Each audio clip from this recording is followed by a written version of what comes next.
梵蒂冈，它浓缩了人类文明近2000年的精神内核。它不只是一个景点，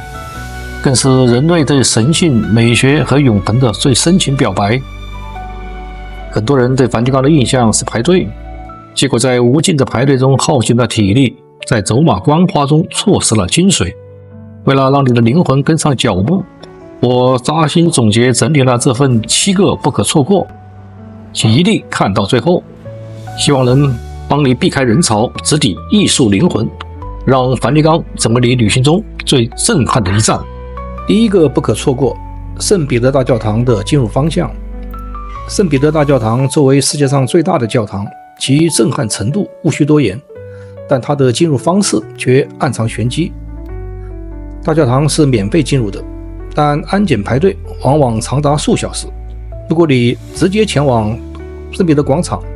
要从圣彼得广场右侧进入安检，这里是传统的入口，左侧往往是出口。即使你过了安检，也只能看看广场，而进不到大教堂里面，因为进入大教堂的队伍是从右侧那里排起。虽然队伍长，但能完整感受贝蒂尼设计的上帝怀抱双翼柱廊。这不仅是体力的考验，更是耐心的折磨。想要体验人少空旷的大教堂，尽量在早上7点到达安检口。此时的广场披着晨曦，鸽子在方尖碑旁飞翔，你不仅能拍到最纯净的大教堂全景，还能在15分钟内完成安检，或者在傍晚17点以后进入。此时夕阳洒进窗棂，圣光洒满大地的景象极其治愈。再来说下通过梵蒂冈博物馆直达的秘密通道。如果你先参观了梵蒂冈博物馆，注意在西斯汀小堂的出口处右侧有一扇小门，原本是专门留给带导游的团体进入圣彼得大教堂的捷径。如果你从这里溜过去，可以省去重新排队安检的1到2个小时。虽然现在的管理时松时紧，但如果你穿着得体，步履从容，或者正好跟在一个小团的后面，成功的几率极高。无论从哪个方向进入，梵蒂冈的守卫对衣着极其挑刺，严禁露肩露膝。如果你穿着短裙或背心，会被直接拦在门外。建议包里永远备一件大披肩，关键时刻能救命。第二个不可错过，大教堂中镇馆之宝的具体位置。还书在我关于梵蒂冈的第一个视频，标题是去之前你要弄懂的8个问题。那一期中讲过圣彼得大教堂的几个镇馆之宝。屏幕上的这个图建议网友保存在手机中，可以随时打开对照查看。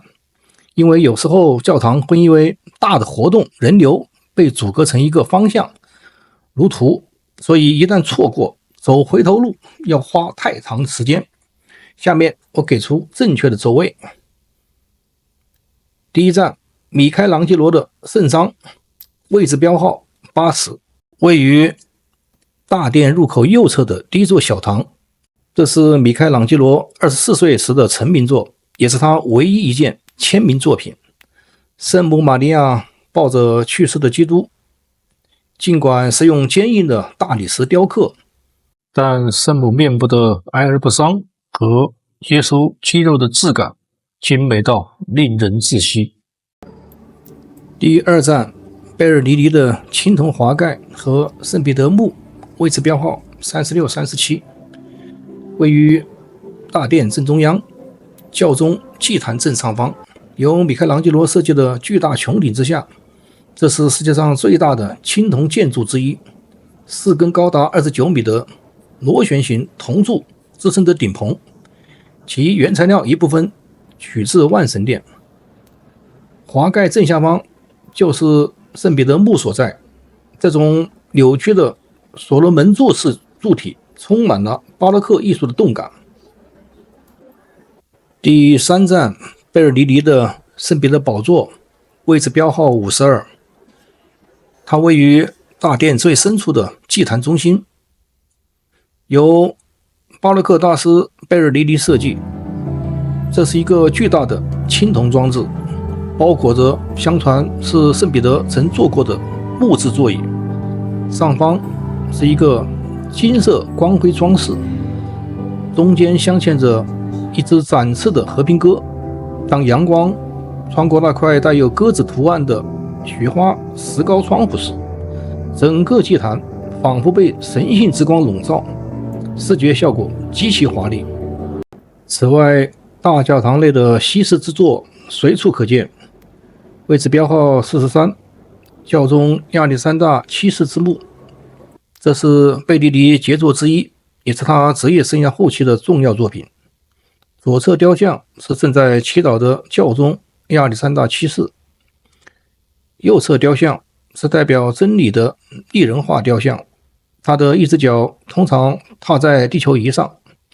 这座纪念碑最著名的设计是下方用红色大理石雕刻出的巨大帷幕，以及从帷幕下伸出手持沙漏的金色青铜骸骨，象征着死神与时间的流逝。你看这尊圣维罗妮卡的雕像，位置编号35，它的纱金雕刻的纹理多么细腻逼真，据说耶稣容貌也印在纱金上，象征着神迹传承。这幅主显圣容位置标号24，它是拉斐尔在1520年去世前的最后一件作品。据说拉斐尔去世时，这幅尚未完全干透的油画就摆放在他的灵柩前。现在我们看到的主显圣容完成于1767年，虽然它看起来像是一幅精美的油画，但实际上这是一幅巨大的马赛克镶嵌画复制品。大教堂内的大多数画作其实都是由成千上万块细小的彩色石块拼成的马赛克，目的是为了防止由于教堂内潮湿的环境导致油画受损。拉斐尔将圣经马太福音中两个紧凑发生的场景融合在一起，形成了强烈的视觉对比。上半部分描绘的是神迹，主角是浮在空中的耶稣，他的衣服变得洁白放光，即显圣容。耶稣身侧左右飞翔的是旧约先知摩西，代表律法，和伊利亚代表着预言。在山顶上，三个门徒彼得、雅各和约翰被强光震慑，掩面跪倒在地上，感受着神圣的时刻。下半部分描绘的是人间的苦难，画面的右下方是一个双眼翻白、四肢扭曲的男孩，他被恶魔附身，正在痛苦的挣扎。左侧是留在山下的其他使徒，他们正尝试治愈这个男孩，但无能为力。他们有的翻看经书，有的指向山顶，暗示着只有等耶稣回来后才能解决这个问题。这幅画上部是平静、明亮且神圣的，下部是混乱、阴暗且充满痛苦的。这种强烈的明暗对比和动感体现了拉斐尔的天才。第三个不可错过，灯穹顶的拍照点。大穹顶同样是米开朗基罗的作品，可以近距离看清穹顶内部极其壮丽的马赛克拼贴画，还能俯瞰整个梵蒂冈全景。登顶的电梯位置标号13、14之间，避免错过。如果不登顶，你只能看到圣彼得大教堂的一半。圣彼得大教堂的穹顶是由米开朗基罗设计的，站在顶端你会明白什么是上帝视角，它是全世界最宏大的钥匙孔。第一排环廊俯瞰，电梯到达第一层平台后，你可以进入大教堂内部的环廊，在这里往下看，可以近距离俯瞰教堂内部的祭坛和贝蒂尼设计的青铜华盖，甚至能看清穹顶上巨大的马赛克拼贴。第二排钥匙之眼，当你穿过狭窄、倾斜，甚至需要侧身而过的螺旋楼梯到达最顶层的灯笼塔时，眼前豁然开朗。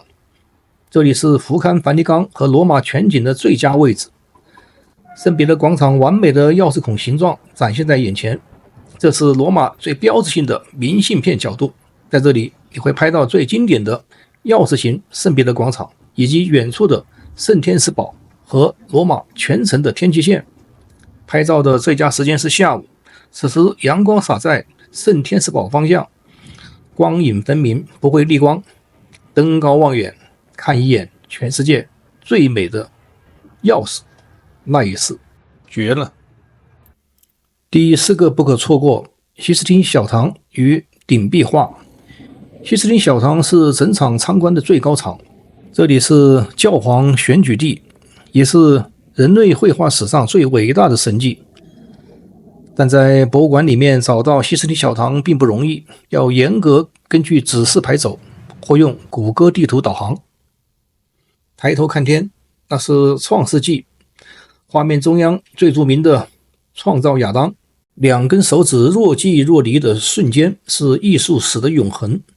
米开朗基罗花了4年时间，把自己挂在脚手架上，完成了这幅巨作。上帝与亚当手指间那几厘米的空隙，被公认为人类文明灵光一闪的瞬间。祭坛正前方则是宏大的最后的审判，祭坛后的整面墙壁描绘了基督审判人类的场景，是关于罪与罚的终极思考。在那张垂下来的空皮上，正是米开朗基罗颓废扭曲的自画像，他在告诉世人，艺术是一场剥皮抽筋的苦行。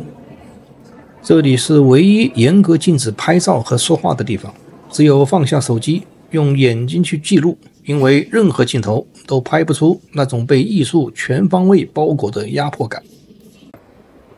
第5个不可错过，梵蒂冈博物馆的镇馆之宝。梵蒂冈博物馆的4英里的艺术长廊里拥有数万件珍品，如果你每一件都停下来看1分钟，需要耗费数年，因此必须学会精准打击。如果你时间有限，必须精准打击以下3件镇馆之宝。缪斯馆的残躯，这只是一块没有头没有四肢的躯干，却被誉为世界上最完美的男人。那完美的躯干结构深刻影响了文艺复兴时期的所有大师。米开朗基罗晚年视力模糊时，曾用手抚摸这尊雕塑，感叹道：这是艺术能达到的最高境界。它展现了肌肉在极度流转下的解剖美学。八角庭院的拉孔，这尊表现痛苦与挣扎的古希腊雕塑拉孔位于八角庭院，是米开朗基罗的艺术老师。肌肉线条的张力会让你瞬间屏息，这是博物馆的灵魂。它表现了父子3人被巨蛇缠绕，在痛苦中挣扎的场景。出土时曾引发全罗马的轰动，米开朗基罗曾多次到此临摹，可以说没有拉孔就没有后来的最后的审判中那些充满张力的身体。拉斐尔画室的雅典学院，这幅画将古希腊哲学家集结一堂，是人文主义巅峰的象征。请寻找画面中央的柏拉图和亚里士多德。此外，拉斐尔还调皮地把竞争对手米开朗基罗画成了孤独沉思的赫拉克利特。右下角画中拉斐尔本人的转头一瞥自拍，正悄悄地注视着每一个观众。第6个不可错过，梵蒂冈博物馆的花园看点。大多数游客在看完西斯汀小堂后就精疲力尽地离开了，却错过了梵蒂冈最灵动的绿洲。梵蒂冈花园占了这个国家近1半的面积，通常被游客忽略。这里可以让我们在凝固的艺术之外，呼吸一下教皇的后花园。这里有一个巨大的青铜松果庭园，4米高的青铜松果喷泉原本是古罗马时期的喷泉，还有中央金光闪闪的现代艺术破碎的地球。现代艺术家波多罗让古典和现在在这里碰撞。秘密花园，花园并不开放自由行，需提前预订官方的花园大巴。如果你提前预订了花园导览，可以乘坐敞篷巴士进入那些常年封闭的区域。你会看到历任教皇冥想散步的联谊道、神秘的圣母龛，以及不同风格的意大利、法国式园林设计，还有来自世界各国赠送的奇花异草。螺旋楼梯是博物馆的出口，也是全世界出片率最高的楼梯。双螺旋结构让上楼和下楼的人永远不会相遇。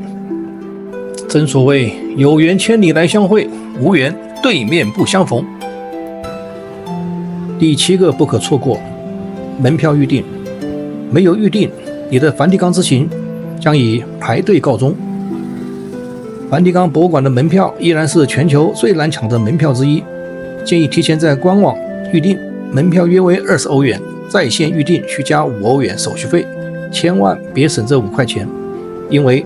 它能让你直接走预约通道，绕过长达数公里和2到3小时的排队人群。抢票时间要注意，门票通常提前60天开放，请定好日历和闹钟，按照罗马时间凌晨抢票。如果你发现官网售罄，可以尝试预订含导览团或含早餐的特殊票种，成功率更高。虽然贵一些，但它允许你在早上7点30进入博物馆，比普通观众提前1个半小时。这意味着你可以在没有人的拉斐尔画室里翩翩起舞。每月最后一个周日免费开放，9点到下午14点，但那是排队的灾难现场，除非你有极强的意志力，否则强烈不建议此时前往。当然，如果你不缺银子，去门口买黄牛翻倍的黑票也是一种选择。2026年3月到12月，博物馆会开放周5、周6晚间场到20点，在星光和晚风中看雕塑，那种静谧感与白天的喧闹截然不同，也是非常高级的体验，但门票极其抢手。其他的建议你穿最舒适的鞋，你当天至少会走15000步，请带充电宝。虽然不能拍西斯廷小堂，但其他地方也会拍到手机没电。水壶也是必备的，圣彼得广场和庭院都有直饮水泉，那里是正宗的甘甜山泉水。梵蒂冈的每一块石砖都沉淀了1000年的文化和艺术。当你站在米开朗基罗的穹顶之下，或者漫步在拉斐尔的画室中，你会被那种超越时间的壮美所击穿。这不只是一场旅游，这其实是一场与人类天才灵魂的对话。